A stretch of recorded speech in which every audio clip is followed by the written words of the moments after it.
vez vimos sobre os riscos biológicos. Hoje nós vamos ver sobre os riscos químicos da NR32. E aí ela aborda o PGR, o PCMSO, o que eles trazem para falar sobre esses riscos. Quais são as medidas de proteção quanto a gases medicinais, gases e vapores anestésicos, quimioterápicos e antineoplásicos. Vai tratar também dos procedimentos operacionais em caso de acidentes e também sobre a capacitação.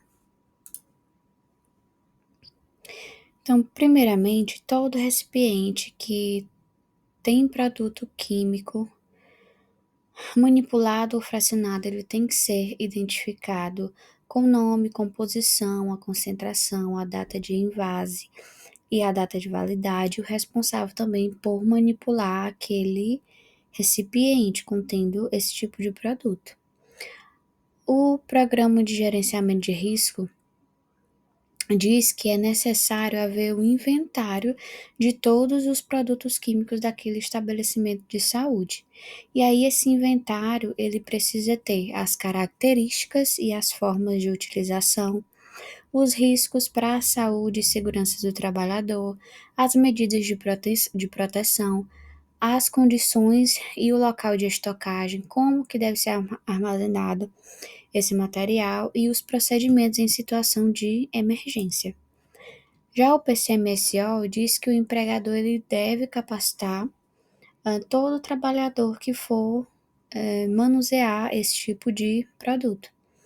E como medidas de proteção, o empregador deve destinar um local apropriado para poder manipular esse tipo de produto. É vedada a realização desses procedimentos em qualquer local, né? Tem que ser em local apropriado para este fim, a não ser nos casos de medicamentos que vão ser administrados em pacientes. Por exemplo, nos cilindros de oxigênio, tem um local específico onde eles ficam armazenados.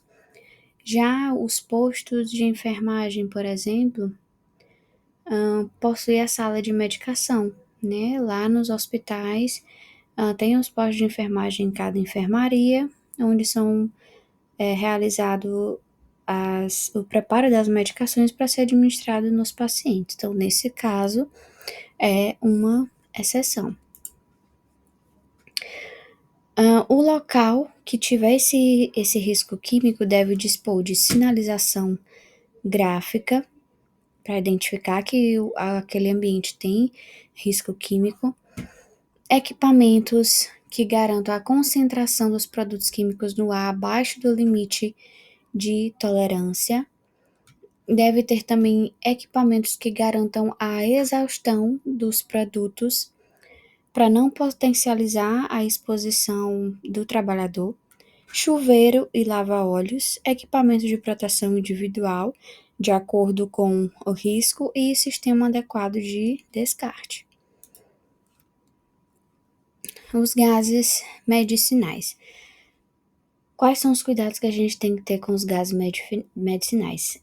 É vedado a utilização de equipamentos que esteja com vazamento de gás, submeter os equipamentos a pressões superiores ao que eles suportam, a utilização de cilindros que não tenham a identificação do gás e da válvula de segurança, não pode. O material precisa estar todo bonitinho, vindo de fábrica. A movimentação dos cilindros sem a utilização de EPIs é vedada. Vai trabalhar com risco químico, vai trabalhar com qualquer produto desse tipo, precisa de EPI. A utilização de cilindros em temperaturas extremas também é vedada. É vedada a utilização do ar comprimido ou do oxigênio para fins diversos, para outros fins que não os que eles foram criados para serem usados. Não pode o contato de óleos, graxas, hidrocarbonetos com os gases oxidantes. Não pode também a utilização dos cilindros de oxigênio sem válvula de retenção. Não pode a transferência de gases de um cilindro para outro e também não pode transportar os cilindros soltos em posição horizontal e sem capacetes. Os cilindros contendo gases inflamáveis, como o hidrogênio, acetileno, eles devem ser armazenados a uma distância mínima de 8 metros dos gases oxidantes ou através de barreiras vedadas e resistentes a fogo. Evitar explosões, né? Gases e vapores anestésicos. Todos os equipamentos utilizados para a administração de gases ou vapores, eles precisam passar por manutenção corretiva e preventiva. Essa manutenção consiste minimamente em verificar os cilindros de gás, os conectores, as conexões, mangueiras, balões, traqueias, válvulas, aparelhos de anestesia e as máscaras faciais de ventilação. Os locais onde são utilizados os gases e vapores anestésicos devem ter sistemas de ventilação e exaustão para poder manter a concentração ambiental, né, sob controle. E quanto às gestantes, a trabalhadora gestante ela só é permitida trabalhar nessas áreas de gás e vapores se ela for liberada pelo médico responsável do PCMSO. Quanto às medidas aos quimioterápicos antineoplásicos. Eles devem ser preparados em áreas exclusivas, uma área crítica, né, de acesso restrito, somente os profissionais envolvidos nesse tipo de material podem ter acesso. E aí essas áreas devem dispor minimamente de vestiário, sala de preparo, local destinado para as atividades administrativas e local destinado exclusivo para estocagem. Já os vestiários, eles precisam ter pia, lava-óleo, chuveiro de emergência, EPIs e vestimentas para uso e reposição, os armários para guardar pertences dos profissionais e recipientes para descarte das vestimentas usadas. Todos os profissionais precisam fazer a higiene das mãos antes e após a retirada das luvas, e a sala de preparo ela deve ser dotada de cabine de segurança biológica classe 2. O que é que tem nessa cabine? Essa cabine ela deve estar funcionando 30 minutos antes da manipulação desses produtos e se manter funcionando 30 minutos depois, né, que se encerrou o trabalho. Ser submetida à manutenção e à troca dos filtros, ter o relatório das manutenções com ter etiquetas com as datas da última manutenção e da próxima, ser submetida à limpeza, descontaminação e desinfecção integralmente toda a cabine e limpeza ao final das atividades ou sempre que tiver alguma ocorrência, né?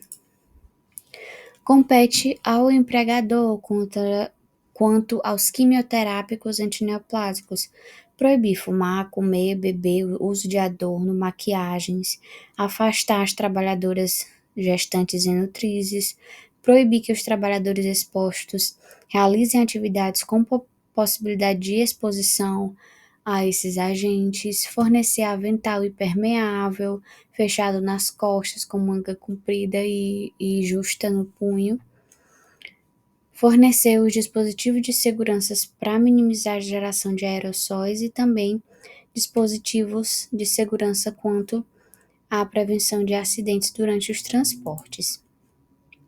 E aí chegamos nos procedimentos operacionais em caso de ocorrência de acidentes. E esses acidentes eles podem ser ambiental, quando há uma contaminação do ambiente, né, sai, extravasa aquele líquido, aquele material para fora do recipiente, e o pessoal, quando há uma contaminação gerada pelo contato ou inalação do, do agente químico. E aí, nas áreas de preparação, de armazenamento, de administração e transporte desses riscos químicos, precisa ter um kit contendo luvas de procedimento, avental impermeável, compressas absorventes, proteção respiratória, proteção ocular, sabão, recipiente identificado para recolhimento de resíduos e descrição do procedimento. E, finalmente, chegamos à capacitação. Então, todo trabalhador que for trabalhar com risco químico ele precisa ser capacitado para tal, né? Precisa conhecer esse risco químico, o que é que ele vai lidar. E aí, minimamente, ele precisa saber as principais vias de exposição ocupacional, os efeitos terapêuticos e adversos desses medicamentos, as normas e os procedimentos para manuseio, preparo, transporte, administração, distribuição e descarte, e as normas e os procedimentos a serem adotados em casos de emergência.